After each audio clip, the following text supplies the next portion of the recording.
just go through my currently very big to-read list. I have a book I'm technically already reading. You can see there's a bookmark in there. I have a book I need to restart. I have a book that I was lent that I'm borrowing from a friend. I have a book that I own that I've been meaning to read for a very long time, and I haven't, and I got it as a gift, and I feel like this is the summer I'm finally gonna do it. And then I also got 4 new books at the library today, so we're being hopeful for reading this summer. But let's start with the ones that are mine or close to mine. Almost mine. Borrowing from a friend is almost mine. So the book that I have actually already started is this book here. I own this book. It is called Disfigured: On Fairy Tales, Disability, and Making a Space. It's a really lovely cover with this house and all these body parts, crutch, and leaves. It's a really cool designed cover. This is by Amanda Leduc. I hope that's how you pronounce her name. The back says, "Fairy tales shape how we see the world. So what happens when you identify more with the beast than beauty? If every disabled character is mocked and mistreated, how does the beast ever imagine a happily ever after?" Amanda Leduc looks at fairy tales from the Brothers Grimm to Disney, showing us how they influence our expectations and behavior, and linking the quest for disability rights to new kinds of stories that celebrate difference. So, I am super interested in this topic. The 3rd chapter. I bought this book when I was in Philadelphia because they sell it at the Mutter Museum. You can see my Mutter Museum poster back there. That one. That one. This one that I'm touching. I'm not touching it. That's my poster.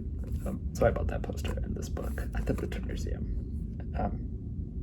This book is super interesting. She goes through disability history, disability studies, disability rights activism, different fairy tales, and then also weaves her own life story and her own medical journey into it, which I think makes for a really interesting combination of things.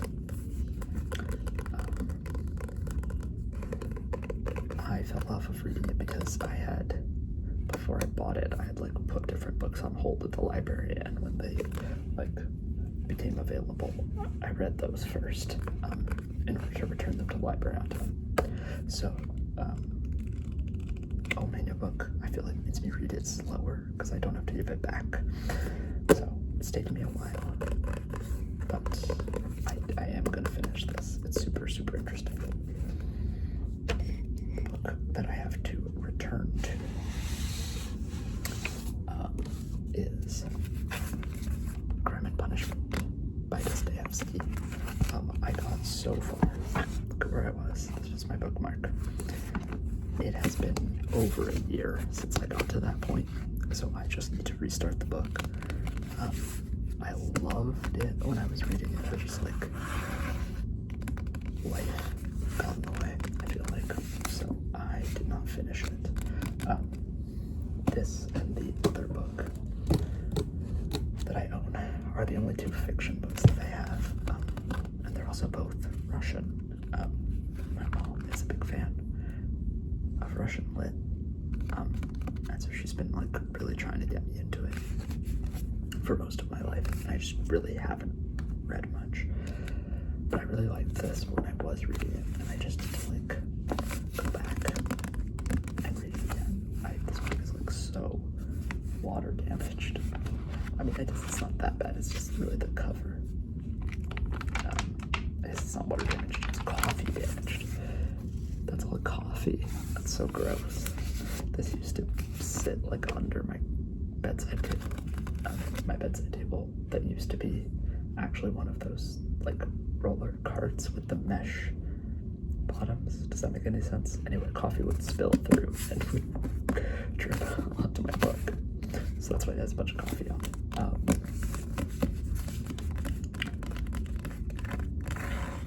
But it's not damaged. Like I can read it, and I will return to it. I will. It's a promise. Also to my mom. Also to promise my mom, because she actually gave me this gift. This book as a gift many years ago, like for a birthday, like 5 years ago or something like that. This is Lolita by Vladimir Nabokov. I have never read Lolita. It's a hardcover book. It's a really nice cover. I think that's Nabokov there on the cover.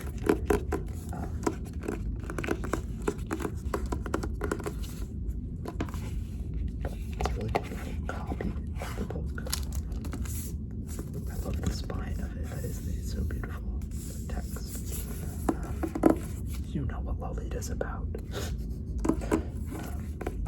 So I will hopefully also get to this, because it's just one of those books that I feel like you're really supposed to read, and I just have not.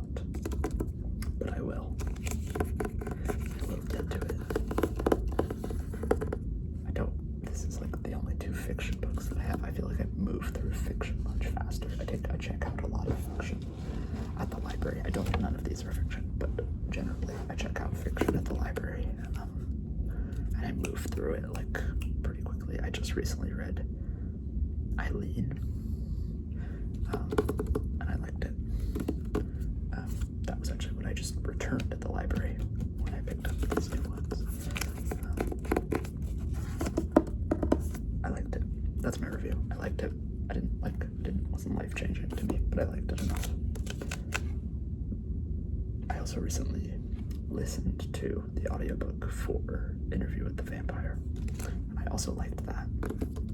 I love the TV show, so I was like, I feel like I should read the books, and I am. I have The Vampire Lestat on hold at the library right now, but I think with the show, I think more people are gonna try to read those books. So I feel like I'm gonna have to wait a little bit for that to come through. So these books will keep me busy while I wait for the other ones. But anyway, Lolita. Then those are the 3 that I own. This is a book that I'm borrowing from a friend. That basically, they told me, like, take your time. They haven't read it yet, and they're like, I don't know when I'm gonna get to it, so you read it first. Whenever you get to it, and give it back to me whenever you're ready. It's like a very casual thing, so it's like I basically own it. It's called When Brooklyn Was Queer, and it is, it says, Hugh Ryan's When Brooklyn Was Queer is a groundbreaking exploration of the LGBT history of Brooklyn, from the early days of all women in the 1850s up through the queer women who worked at the Brooklyn Navy Yard during World War II and beyond. No other book, movie, or exhibition has ever told this sweeping story. Not only has Brooklyn always lived in the shadows of queer Manhattan neighborhoods such as Greenwich Village and Harlem, but there's also been a systematic erasure of its queer history, a great forgetting. Ryan is here to unearth that history for the first time. In intimate, evocative, moving prose, he discusses in new light the fundamental questions of what history is, who tells it, and how we can make sense of ourselves through its retelling, and shows how the formation of the Brooklyn we know today is inextricably linked to the stories of the incredible people who created its diverse neighborhoods and cultures. Through them, When Brooklyn Was Queer brings Brooklyn's queer past to life and claims its place as a modern classic. So, it's like a queer history book of a specific place. which is up my alley. I'm interested. It's not like top of my list. I'll probably read my library books first, honestly. But I really love this cover, the black and white photo with the pink text.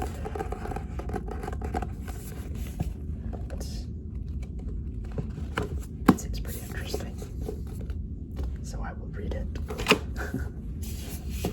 Over here, okay. Library time. I did not go into the library expecting to check anything out. I literally was there to return Eileen, and then I just was like looking around at these shelves, specifically the film and art shelves. You'll see these are all like 700s, 709, 791, Dewey Decimal. I don't know what that means, but I think it means like art and film and stuff, because that's what all these books are about. Okay, I'll just start at the top. This is The Cinema of Discomfort.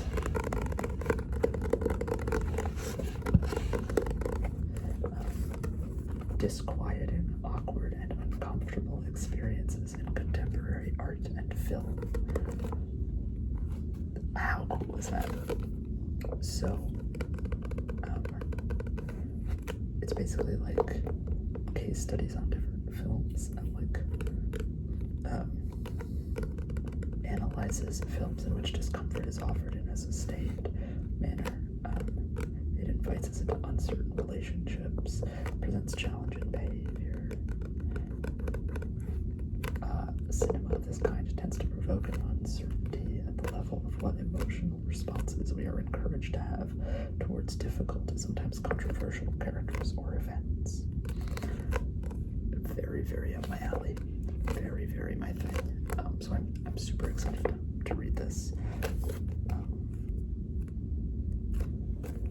Super, super, super excited to read this. I think this is probably what I'll start with. I might literally start this tonight. I know I have other books.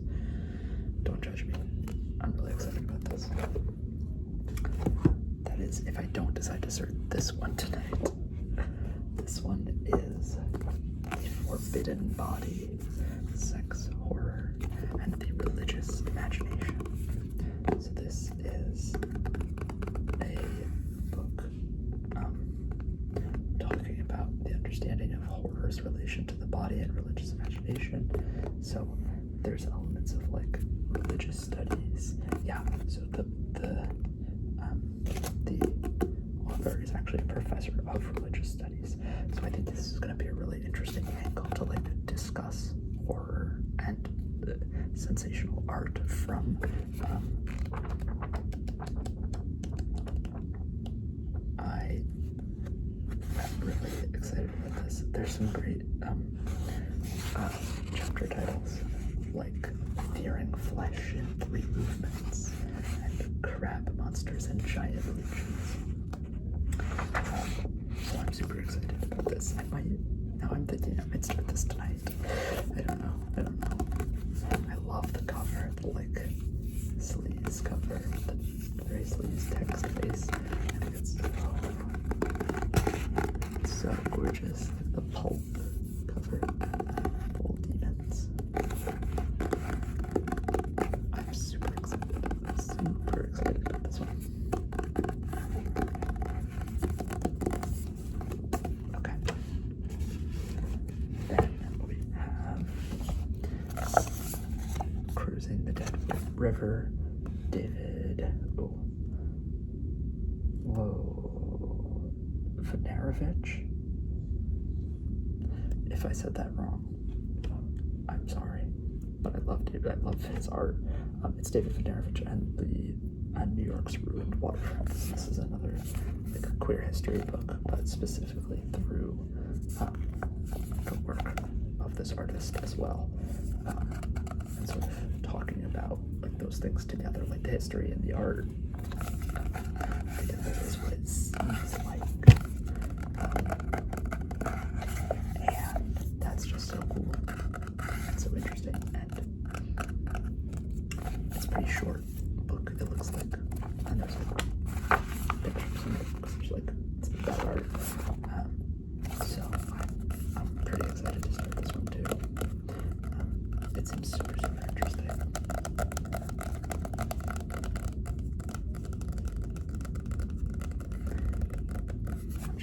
excited talking about the books. I'm like forgetting to like tap on them. Okay, last one. This one is Hold It This Way, to show you how the cover actually looks and then show you how it is. You'll actually read it. Punk art history. This is about the European No Future generation.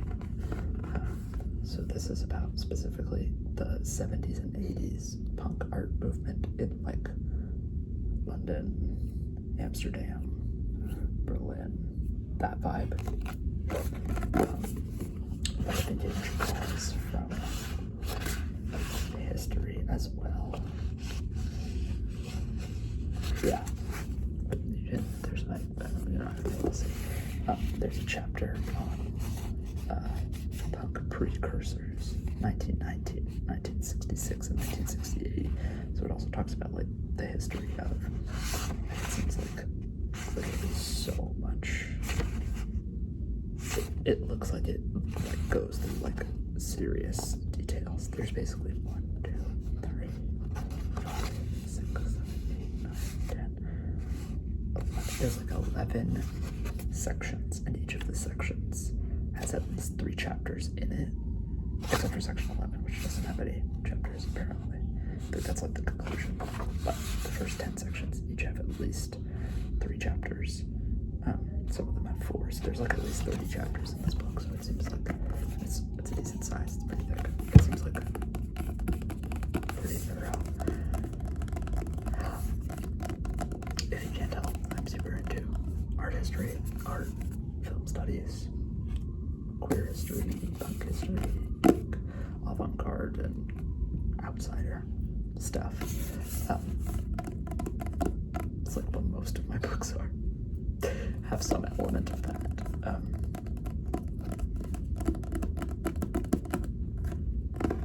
So I haven't had a good like art history read in a while, or film studies read, like something that's really gonna grip me in my life. So I'm very excited about my library picks. Very excited about the book that I was reading, that I will return to. All of these books I'm excited to read. Maybe I will do more like booky videos of talking through some of these. Maybe I'll do like a little year-end wrap-up at the end of the year. We'll see.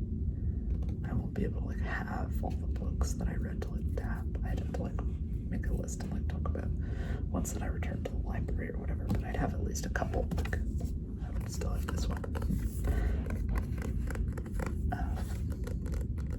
So we'll see. We'll see. I love reading. I love reading.